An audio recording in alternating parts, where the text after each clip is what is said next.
नमस्कार, मैं वीर सिंह और आप देख रहे हैं डीपीके न्यूज़। राजस्थान नहीं, पूरे हिंदुस्तान की एक बहुत बड़ी आवाज़, जिसे ना केवल हिंदुस्तान की जनता जानती है, विदेशों की कई मैगजीनों में छपा है, और वो शख्स आज मेरे साथ में है, चंद्रशेखर आज़ाद। मैं इनसे सवालों की सिलसिला शुरुआत करूँ। सबसे पहला सवाल, सर, आपका नाम चंद्रशेखर आज़ाद उर्फ रावण, इसका कारण क्या है?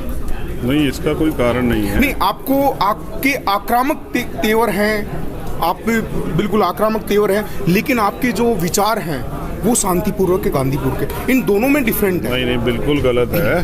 पहले तो मेरे विचार गांधी जी जैसे नहीं है जी। देखिए, दूसरी बात, गांधी जी का मतलब अहिंसावादी? नहीं, मैं क्या, नहीं, मैं अहिंसा में भरोसा नहीं रखता हूँ जी।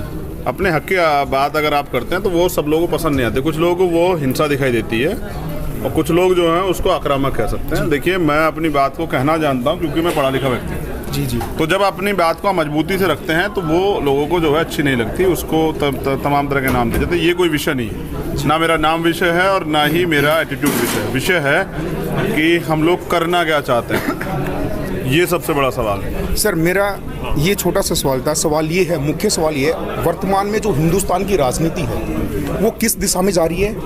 पहले एक के बाद एक जो केंद्र सरकार है डिसीजन ले रही है और वो आंदोलनों में तब्दील हो रहे हैं। अभी जो किसान मूवमेंट है, आप भी हमारी सूचना अनुसार किसान मूवमेंट में जा रहे हैं, तो ये किसान आंदोलन के इतना खिलाफत क्यों है? क्या वाकई ये किसान आंदोलन गलत है? और गलत है तो कैसे गलत है? आप मुझसे संवैधानिक बात करेंगे जी।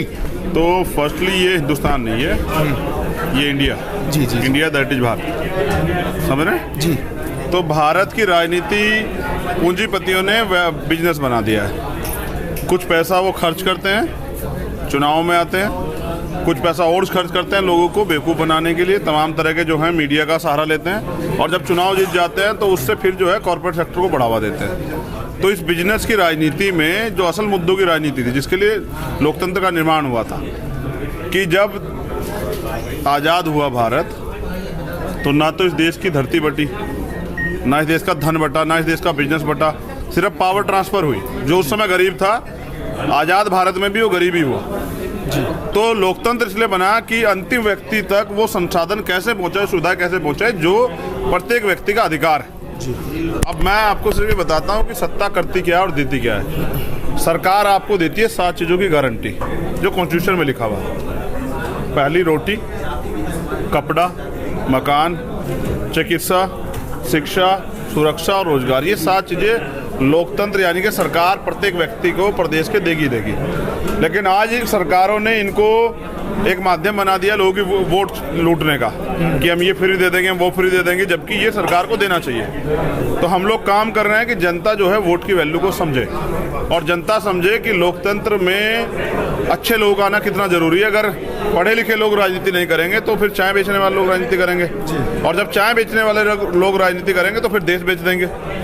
तो इस देश को जिस तरह से कमजोर किया जा रहा है आर्थिक रूप से, जीडीपी देखिए कहाँ माइनस में थी, अभी पॉइंट्स में कुछ बढ़ी है, देश के मीडिया के लोग उस पर हल्ला मचा रहे हैं। तो आम व्यक्ति की जो है आय है, प्रति व्यक्ति आय, वो तो गिर रही है और महंगाई चरम पे जा रही है। तो देश जो है पूंजीपतियों के हाथ में चला गया, गरीब आदमी रोटी के लिए मोहताज। अभी सर, आपका ये राजस्थान का दौरा कहीं ना कहीं राजस्थान में होने वाले बाई इलेक्शन के लेकर भी कहीं संकेत करता है, तो बाई इलेक्शन को लेकर आज़ाद समाज सेना जो पार्टी है, आपकी जो पार्टी है, उसका क्या रोल रहेगा? देखिए, मैं लोकतांत्रिक व्यवस्था को मानता हूँ जी। यहाँ हमारे नेता हैं अनिल कुमार जी, एक और नेता हैं हमारे सुनील बिंडा जी, एक और नेता है हमारे सत्यवान जी, और भी जो हमारे तमाम नेता जो वो तय करेंगे उनके सहयोगी टीम द्वारा जी, उसी पे हम लोग डिसीजन देंगे। हमारे यहाँ ये नहीं होता कि मैंने वहाँ से बैठे कोई ऑर्डर दे दिया और कार्यकर्ता उसको फॉलो करेंगे। तो जिस तरह की उनकी तैयारी है और जिस तरह के सुझाव वो देंगे, उस तरह से हम भूमिका अदा करेंगे। अगर वो कहेंगे हमें उपचुनाव लड़ना है तो हम पूरी ताकत लगाएंगे और पूरी एनर्जी और एक अच्छी टीम उस चुनाव को लड़ाने के लिए। अगर वो कहेंगे कि अभी नहीं लड़ना है, हमें अभी संगठन बनाने की तरफ काम करना है, तो वो करेंगे। अभी क्या है कि मेन मुझे जहाँ तक पता है, वो लोग बूथ तक का संगठन बना रहे हैं जी जी, और उसमें सभी SC ST OBC माइनॉरिटी के लोगों को जगह दे रहे हैं। तो अब वो अपना काम करें, जैसे हमारा बूथ का संगठन तैयार हो जाएगा तो हम चुनाव में जाने के लिए तैयार हो जाएंगे। तो हमारा जो लक्ष्य है वो 2023 में जो होने वाला विधानसभा चुनाव वो लक्ष्य है। सर, राजस्थान में हमेशा बीएसपी 5 से 6 सीटें लेकर आती है, लेकिन कहीं ना कहीं सत्ता की लोलुपता के चक्कर में वो कहीं ना कहीं खो जाते हैं। तो ये कारण क्या है, जो SC ST है या फिर शेड्यूल कास्ट का जो वोट बैंक है उसका कहीं ना कहीं मिसयूज हो रहा है, तो इस मिसयूज को आप कैसे रोकेंगे? देखिए, मैं ना तो बीएसपी में अब हूँ सर। जी जी, नहीं, मैंने लंबे समय मेरा बीएसपी सवाल, मेरा सवाल ये है कि शेड्यूल कास्ट का वोट बैंक, हाँ, मैं आपको उसका मिसयूज हो रहा है। नहीं, ये सबका होता है। जैसे मध्य प्रदेश में मैं आपको लेके चलता हूँ, पहले मैं बीएसपी कार्यकर्ता नहीं, बहुत लंबे समय तक रहा जी, समझ रहे। अब मैं आज़ाद समाज पार्टी कार्यकर्ता हूँ। अब मैं आपको बताता हूँ मध्य प्रदेश के बारे में, फिर हम वापस सवाल पे आ जाएंगे।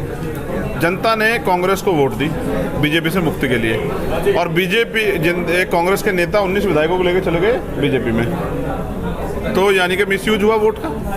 तो वोट दो धारी तलवार है जी।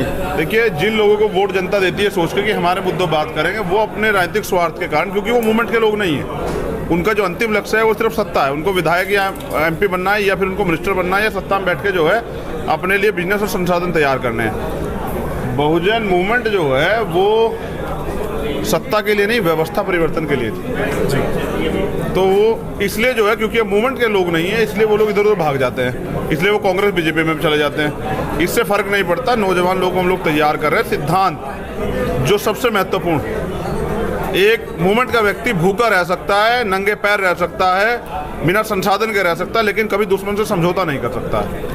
सर, पिछले दिनों गुजरात में असरुद्दीन ओवैसी जी का दौरा था। उस दौरान राजस्थान में BTV पार्टी है जिसकी 2 सीटें हैं, उन्होंने आपस में गठबंधन किया है। तो उस गठबंधन को लेकर आप कैसे देखते हैं कि आपकी पार्टी को कोई नुकसान होगा?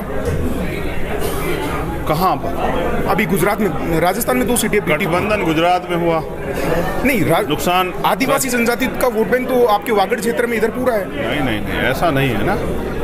देखिए, मैं किसी पे टिप्पणी नहीं करना चाहता हूँ। हम अपने लोगों को जोड़ेंगे। SC ST की समस्या तो बिल्कुल एक जैसी है, और अब तक जिन नेताओं पर उन्होंने भरोसा किया ना, वो कोई भी हो, सदन में 131 MP SC ST के, लेकिन कभी उनके मुद्दों पे नहीं बोलते। बिल्कुल। अभी मेरे याद राजस्थान में जो क्या हुआ, एक बड़ा जो है किस तरह से तमाम छात्रों को कांग्रेस सरकार द्वारा किस तरह प्रताड़ित किया गया, किस तरह वहाँ हिंसा हुई, कितने लोग जेल में गए, कितनी मारपीट हुई, हमने सब देखा। देखिए, चाहे दलित हो, चाहे आदिवासी हो, पिछड़े वर्ग के लोग हों या माइनॉरिटी के लोग हों, वो सिर्फ और सिर्फ चुनाव तक तो रहते हैं वोटर, और चुनाव के बाद वो हो जाती है लेबर, और जो शासक होता है वो लेबर पे अत्याचार करता है। अब 5 साल फिर ये सहते अत्याचार। अब हम तैयार कर रहे हैं कि ये लोग अपनी वोट की वैल्यू को समझे, किसी के सहारे पे नहीं, ना ही डर के कि इसको हराने के लिए उसको वोट कर दो। अपने अधिकारों के लिए, अपने हिस्सेदारी के लिए ये जो लोग जुड़े, हमारी नीतियों को लेकर हमारे कार्यकर्ता क्षेत्रों में जाएंगे, और ये हमारी नीतियाँ जो हैं वो जनहित में हैं, जनता के से जुड़े मुद्दों पे हैं। हम तमाम तरह से जनता के बीच जाके वहाँ की समस्या कलेक्ट करेंगे, और फिर वहीं से उन्हीं के बीच के चुने हुए, उनके बीच के व्यक्ति को विधानसभा और लोकसभा में भेजने का काम करेंगे, जिससे कि उनके मुद्दों पे काम हो सके। सर, आपका जो मूल जो, सर एक लास्ट सवाल, सर लास्ट सवाल है मेरा ये, आपका जो मूल जो टारगेट वोट बैंक है वो ST SC एंड OBC है, आपका जो मूल है, क्योंकि यही जो समाज बहुजन समाज है। SC ST OBC माइनॉरिटी, हाँ माइनॉरिटी एंड महिलाएं।